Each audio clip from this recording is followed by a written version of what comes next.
सुप्रभात विद्यार्थी आणि वाचक मित्र हो.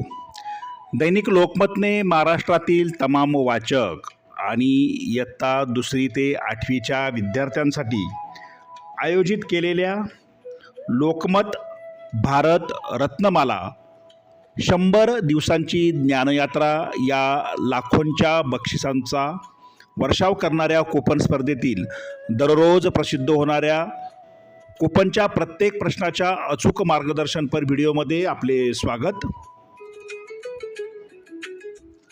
या स्पर्धेतील नवनवीन अपडेटसाठी तसेच प्रश्नांच्या प्रत्येक अचूक उत्तरासाठी व स्पर्धेच्या माहितीसाठी आपले यूट्यूब चॅनल सबस्क्राईब करा. तुमच्या मनातील प्रश्न शंका कमेंट बॉक्समध्ये नक्की लिहा.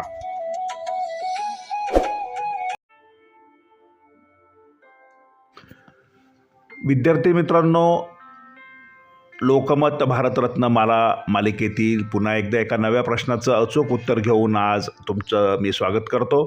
आज रविवारच्या सुट्टीचा फायदा घेऊन सर्व विद्यार्थ्यांनी आपल्या यूट्यूब वाहिनीवरील सर्व व्हिडिओ बघून पहिल्या 1 ते 53 प्रश्नांची उत्तरं काळजीपूर्वक नोंदवायची आहेत. या व्हिडिओच्या डिस्क्रिप्शन बॉक्समध्ये दिलेल्या भारतरत्नमाला प्लेलिस्टवर क्लिक केल्यानंतर तुम्हाला सर्व प्रश्नांची अचूक उत्तरे पाहता येतील, लिहिता येतील आणि तपासता येतील. आजचा कूपन क्रमांक 13 प्रश्न, पद्मविभूषण पुरस्काराने केव्हा गौरविण्यात आले? आणि या प्रश्नाचं उत्तर आहे पर्याय क्रमांक 2 1954. पर्याय क्रमांक 2 1954 समोर असलेल्या चौकटीत वाचकांनी विद्यार्थ्यांनी आपल्या उत्तराची नोंद करायची आहे. एकदा उत्तर नोंदवलेलं खाडाखोड करू नका. कात्रीने डॉट केलेला भाग कापूनच कूपन तक्त्यात चिकटवा.